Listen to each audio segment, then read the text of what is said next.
Average പടം, വലിയ ഇതൊന്നുമില്ല. റെക്കുകൾക്കൊക്കെ മല പോലെ വന്നിട്ട് എലി പോലെ പോയ ഒരു സിറ്റുവേഷനാണ്. ലാസ്റ്റ് ഒരുമാതിരി സമാധാനം പറഞ്ഞവരെ ഒപ്പിച്ച പരിപാടി പോലെ ആയിപ്പോയി.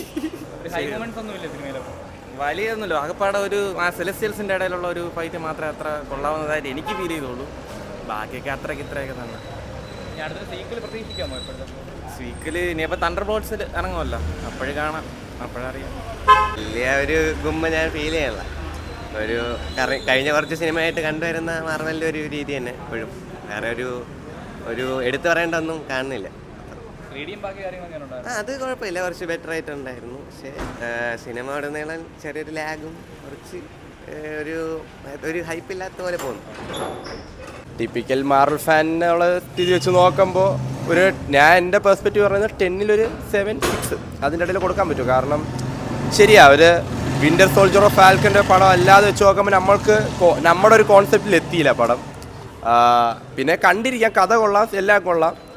ഒരു ടിപ്പിക്കൽ മാർവൽ ഫാൻ എന്ന് പറഞ്ഞ് വരുന്ന ആൾക്കാർക്ക് ചിലപ്പോൾ അത് ഇഷ്ടപ്പെടണമെന്നില്ല, അവർ ഉദ്ദേശിച്ച ഒരു ലെവലിൽ എത്തണമെന്നില്ല. പക്ഷേ പോസ്റ്റ് ക്രെഡിറ്റ് സീനും കൂടെ ആകുമ്പോൾ നമുക്ക് അടുത്ത ലീഡിലേക്കുള്ള നല്ലൊരു ഹൈപ്പ് തന്നെയാണ്. ഞാൻ പടം കണ്ടപ്പോൾ ഇങ്ങനെ ചെറിയ ലായിങ് ഇടയ്ക്കും അവസാനമൊക്കെ ലായിങ് ഉണ്ടായിരുന്നു. പക്ഷേ കുഴപ്പമില്ല, ഇഷ്ടപ്പെട്ടു. പക്ഷേ ഈ പോസ്റ്റ് ക്രെഡിറ്റ് സീനും കൂടെ കണ്ടപ്പോൾ കുറച്ച് അടുത്ത പടത്തിലേക്കുള്ള ഒരു ലീഡിലുള്ള ക്യൂരിയോസിറ്റി വന്നു. എന്തായാലും ഇനി തണ്ടർ ബോൾട്സ് വരെയാണ്. തണ്ടർ ബോൾട്ടിൻ്റെ ഒരു ചെറിയ ലീഡ് തന്നെ അതിനകത്ത് കാണിക്കുന്നുണ്ട്. അപ്പോൾ അതിനകത്ത് പറയുന്നില്ല, എന്നാൽ ആൾക്കാർ ഒരിത് പോവും. പിന്നെ അങ്ങനെ തന്നെ ആവറേജ് ഒരു ഗ്രിപ്പില്ല. ബാക്കിയുള്ള മാർവൽ സിനിമ അതിനനുസരിച്ചുള്ള ഒരു ഗ്രിപ്പ് ഉണ്ടാവും. പക്ഷെ ആ ഒരു ഗ്രിപ്പ് സിനിമ കാണുമ്പോൾ കിട്ടുന്നില്ല. പിന്നെ ക്ലൈമാക്സ് ആകുമ്പോൾ ഫൈറ്റ് കണ്ടുകൊണ്ടിരിക്കാം, അത്രേ ഉള്ളൂ. ഒരു ആവറേജ് ഒന്നും പ്രതീക്ഷിച്ചില്ല, അതുകൊണ്ട് ഒരു ആവറേജ് ആയിട്ട് ഫീൽ ചെയ്തത്. തിയേറ്റർ ഞാൻ പറഞ്ഞു, ബാക്കിയുള്ള ഒരു മാർവൽ സിനിമ കാണുമ്പോൾ ഒരു എക്സ്പീരിയൻസ് അതിൻ്റെ ഇതൊന്നുമില്ല.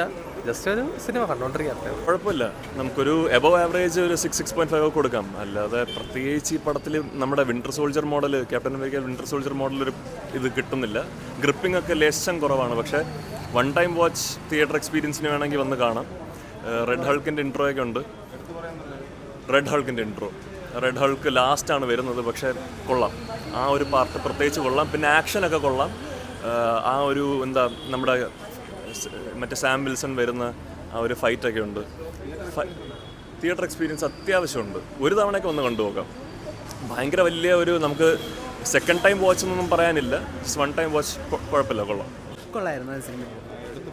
എടുത്തു പറയാനായിട്ട് ഞാൻ പറഞ്ഞില്ല, മൾട്ടിവേഴ്സിൽ പ്രതീക്ഷിച്ച് പോകരുത്. ഗ്രൗണ്ടഡ് മൂവിയാണ്.